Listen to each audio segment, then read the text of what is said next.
সময়ের কাঁটা থেমে থাকে না, ঘড়ির কাঁটা কখনো বন্ধ হয় না। একসময় যে চার তরুণ ব্যাট হাতে ক্রিকেট বিশ্বের রং বদলে দিয়েছিলেন, তারাই এখন ক্যারিয়ারের শেষ প্রান্তে। সময়ের পালা বদলে নতুনরা জায়গা করে নিচ্ছে, কিন্তু ফ্যাবুলাস ফোরের রাজত্ব এখনো ফুরিয়ে যায়নি। অস্ট্রেলিয়ার স্টিফেন স্মিথ, নিউজিল্যান্ডের কেন উইলিয়ামসন, ইংল্যান্ডের জো রুট কিংবা ভারতের বিরাট কোহলিরা হারিয়ে যাননি, বরং চ্যাম্পিয়ন্স ট্রফির সামনে রেখে তারা যেন আরেকবার মনে করিয়ে দিচ্ছেন ক্রিকেটের মহাকাব্যে তাদের নাম লেখা থাকবে স্বর্ণাক্ষরে। সময় যত ঘনিয়ে আসছে, ততই যেন প্রতাপশালী হয়ে উঠছে চারজনের ব্যাট। দীর্ঘ এক দশকেরও বেশি সময় ধরে ক্রিকেটের ব্যাটিং ব্যাকরণ নতুন করে লিখছেন এই চারজন। উইলিয়ামসন তার শিল্পিত ব্যাটিং দিয়ে প্রতিপক্ষের শ্বাস রোধ করছেন।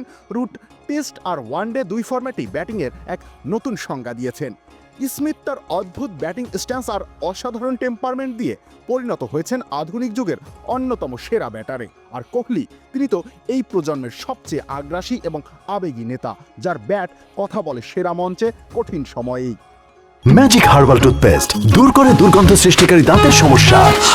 ইয়েস, দেখাও তোমার ম্যাজিক। এবারের গল্পটাও ভিন্ন কিছু নয়। স্টিফেন স্মিথ রান পাচ্ছেন নিয়মিত, উইলিয়ামসন ইনজুরি কাটিয়ে ফিরেই সেঞ্চুরির তীক্ষ্ণ বার্তা দিয়েছেন। রুট তার চিরচেনা ব্যাটিং স্টাইলে ভারতের বিপক্ষে ফিরে পেয়েছেন নিজস্ব ছন্দ। আর কোহলি, তিনি জানেন কিভাবে সঠিক সময় ছন্দে ফিরতে হয়। সম্প্রতি তার ব্যাটেও দেখা মিলেছে পুরনো ধার। বড় টুর্নামেন্টের আগে যা বেশ স্বস্তির সংবাদ ভারতীয় ক্রিকেট প্রেমীদের জন্য।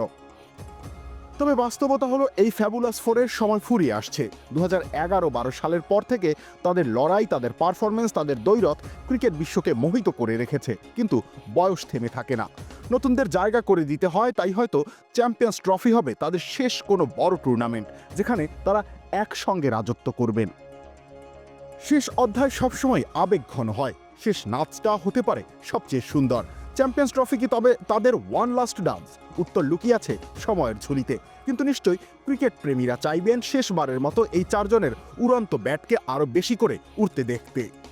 তারা নিজেদের সেরাটা উজাড় করে দিতে আদৌ পারবেন কিনা, সেই উত্তরটা কেবল সময় জানে। কিন্তু সত্যিকারের চ্যাম্পিয়ন যারা, তাদের বিদায়টা সবসময় মাথা উঁচু করেই হয়। রবিউল ইসলাম রনি, খেলা ৭১।